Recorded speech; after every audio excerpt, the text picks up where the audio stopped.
Meus queridos irmãos, a graça e a paz do nosso Senhor e Salvador Jesus Cristo. Estou aqui para mais um vídeo para o meu, para o teu, para o nosso canal Teologando e Capacitando. E no vídeo de hoje eu quero falar de 3 fatores que facilitam a sua compreensão ao estudar as Sagradas Escrituras. Só que antes de nós entrarmos no conteúdo desse vídeo, eu quero fazer um convite. Você que ainda não é inscrito no nosso canal, se inscreva, faça parte dessa comunidade apaixonados pela Palavra de Deus. O nosso canal Teologando e Capacitando também. Não esqueça de ativar o sino das notificações, que ela ajuda a você ficar por dentro de toda vez que eu subir um vídeo novo para o canal. Também não esqueça de deixar o seu like, pois o like ajuda muito o YouTube a engajar o canal com mais pessoas. E também compartilhe os nossos vídeos em suas mídias sociais, do WhatsApp, Facebook e Instagram. Fazendo assim, você vai ajudar o irmão em sua caminhada cristã e também ajudar o canal a crescer. Então, se você compra os seus materiais teológicos, comece a adquirir pelo nosso link de afiliados da Shopee, que vai estar logo abaixo na descrição do vídeo. Fazendo assim, você ajuda o canal a se retroalimentar. Você não paga nada mais por isso, você tem 100% da sua compra garantida até a entrega e ainda vai abençoar o canal. Então, compre pelo nosso link e ajude o canal. Pois bem, quando nós vamos estudar a palavra de Deus, há muitas dúvidas ou até mesmo algumas falhas nossas ao estudar a palavra de Deus. Como assim falha? Pois existem alguns princípios ou fatores que ajudam a nós compreendermos melhor a palavra do Senhor, a palavra de Deus. Todos nós, querido, temos algumas dificuldades quando vamos estudar a Bíblia Sagrada, porque, primeiro, se trata de um livro há muitos anos escrito, um livro histórico. Né? Sabemos que o autor da revelação especial é Deus, mas o livro é escrito por pessoas capacitadas, inspiradas por Deus para escrevê-lo para nós, os 66 livros. Então, é um livro com mais de 2.000 anos. Então, para um contexto atual pelo qual nós vivemos, nós vamos barrar, podemos dizer, na questão da história e da cultura. Então, como que eu resolvo esse problema? Sabemos que todos os dias de nossa vida, enquanto nós respirarmos, ao sentarmos em nossa mesa para estudar a palavra de Deus, nós vamos encontrar algumas dificuldades para que possamos compreender a palavra do Senhor. Mas existem alguns fatores ou princípios que podem colaborar com essa facilitação, podemos dizer. A primeira coisa, o primeiro fator que nós devemos nos atentar, que irá auxiliar na compreensão dos estudos da leitura bíblica, é nós nos apegarmos a uma tradução dinâmica. O que é uma tradução dinâmica? Tradução dinâmica, ela foge um pouco da tradução formal. A tradução formal é uma tradução mais arcaica, podemos dizer, ao pé da letra, ou seja, a tradução na tradução não dinâmica, a tradução formal, a tradução formal, ela traz as palavras e deixa que a interpretação, podemos dizer, fique por conta do estudante. Já a tradução dinâmica, ela traz as traduções, mas dá um auxílio na compreensão das passagens. Ou seja, ela facilita a vida do estudante. E quais são essas traduções dinâmicas? Nós temos a NVT, nós temos podemos dizer, a NVI, é pelo qual estou fazendo meus estudos, estou lendo, estou gostando muito. Nós temos uma das que são minhas traduções, podemos dizer, preferida, que eu gosto muito, Almeida Século XXI, que ela tem aquela tradução formal, mas com dinamismo muito bom.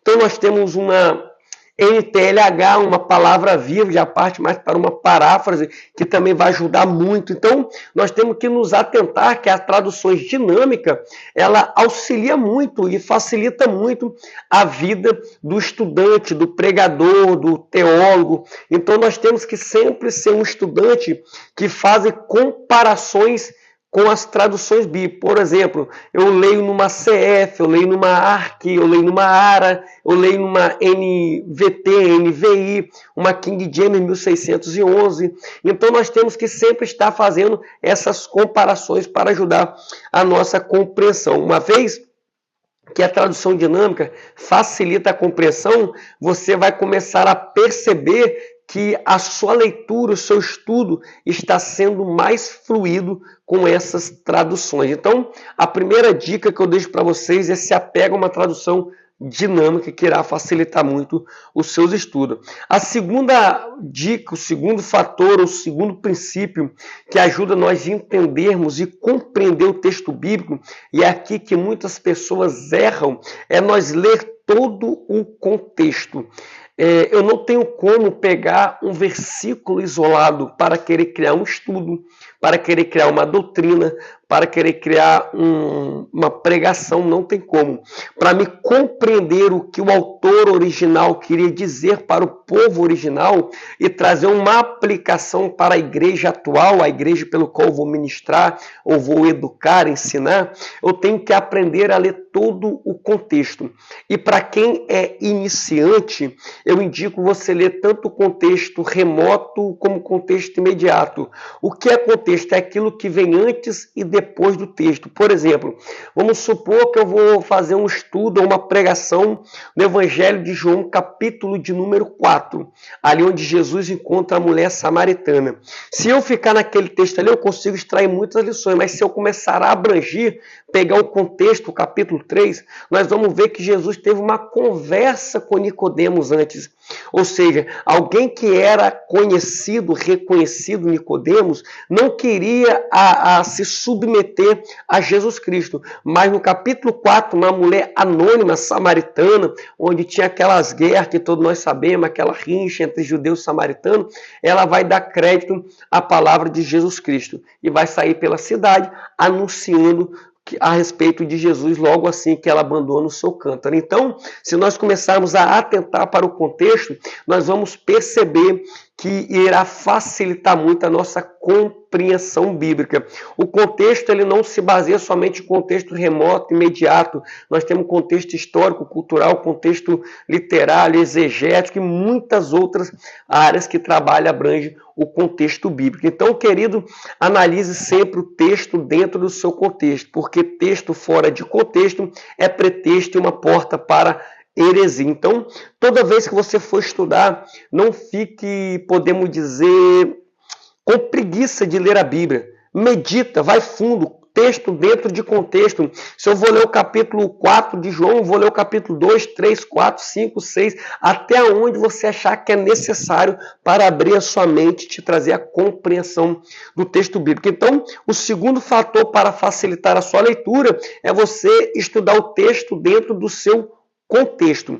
Outra dica, o terceiro fator, o princípio que irá te auxiliar muito, é você fazer anotações.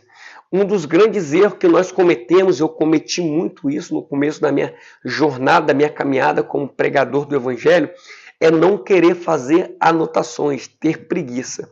E isso acaba que atrapalha um pouco, eu vou dizer o porquê. Porque nós confiamos muito no poder da nossa mente, só que nossa mente falha. Nós podemos esquecer das coisas. Então, antes melhor você confiar na ponta de uma caneta e de um lápis, no pedaço de papel, do que você confiar na sua mente e esquecer daquilo que você estudou e meditou. Por exemplo, se você vai fazer uma pregação, comece a escrever as suas ideias, aquilo que Deus está te dando, no momento da leitura bíblica, as revelações do Espírito Santo. Comece a anotar no papel, comece a anotar texto de referência, e quando você terminar seu estudo, você vai começar a juntar peça atrás de peça, como se fosse um quebra-cabeça, e eles vão se encaixar. Todavia, se você vai fazer um estudo teológico, comece a anotar pontos importantes. Se você vai estudar sobre a escatologia, comece a anotar o que é arrebatamento, o que é a grande tribulação, o que é o sistema pós-tribulacionista, o que é o sistema pré-tribulacionista, o que é o milênio, e essas coisas. Vai estudar soteriologia, o que é a eleição condicional, o que é a incondicional, o que é uma expiação limitada, o que é uma expiação ilimitada. entre outras coisas que você vai anotando que vai te facilitar a compreender o texto bíblico. Mas talvez você pode dizer assim, mas irmãozão, você está falando de sistemas de doutrina. Sim, porque quando você vai estudar a Bíblia de uma forma teologicamente falando, você vai estar com livros de teologia abertos. E aquele estudo sistemático você vai comparar à luz da Bíblia. E você comparando, você vendo que a Bíblia ensina verdadeiramente aquilo que o autor está expondo, você começa a fazer anotações que vai te ajudar muito. Não deixe de fazer anotações, porque quando eu leio, medito, escrevo, eu acelero o meu processo de aprendizado e facilito a minha memorização dos estudos. Então, não esqueça de anotar. Outra coisa, você anotar também, estudou a Bíblia, leu a Bíblia, só a Bíblia ou também comentários bíblicos, dicionário bíblico, ficou com dúvida, anota suas dúvidas no papel. Um exemplo, eu estava estudando a teologia e veio a dúvida. E eu anotei aqui, um exemplo. O que é antropopatismo? E eu vou fazer uma diferença de antropopatismo com antropomorfismo, que eu sei o que é, e ipsis literis. Olha só. Para me tirar mais dúvida. Então, muito interessante. Outro, isso aqui é um caderninho que eu tenho, eu fazendo um estudo, olha só que interessante. Está tudo registrado. Então, quando eu voltar no meu estudo, eu sei aonde eu parei e sei as minhas dúvidas que estão aqui. Tá vendo? Outra coisa, eu estava estudando isso aqui, onde vai ser a pregação. Aqui é só as referências, onde eu vou iniciar um estudo mais para frente. Então, essas anotações facilitam muito. Então, tenha sempre papel e caneta ao seu lado. Não deixe de anotar, querido. A anotação acelera o seu processo de aprendizagem. Então, espero que os irmãos tenham gostado. Se os irmãos tiverem alguma sugestão de vídeo, coloque abaixo nos comentários e quem sabe assim nós possamos estar fazendo esse vídeo e abençoar a vida dos irmãos. Querido, que Deus lhe abençoe. Até o próximo vídeo em nome de Jesus. Amém.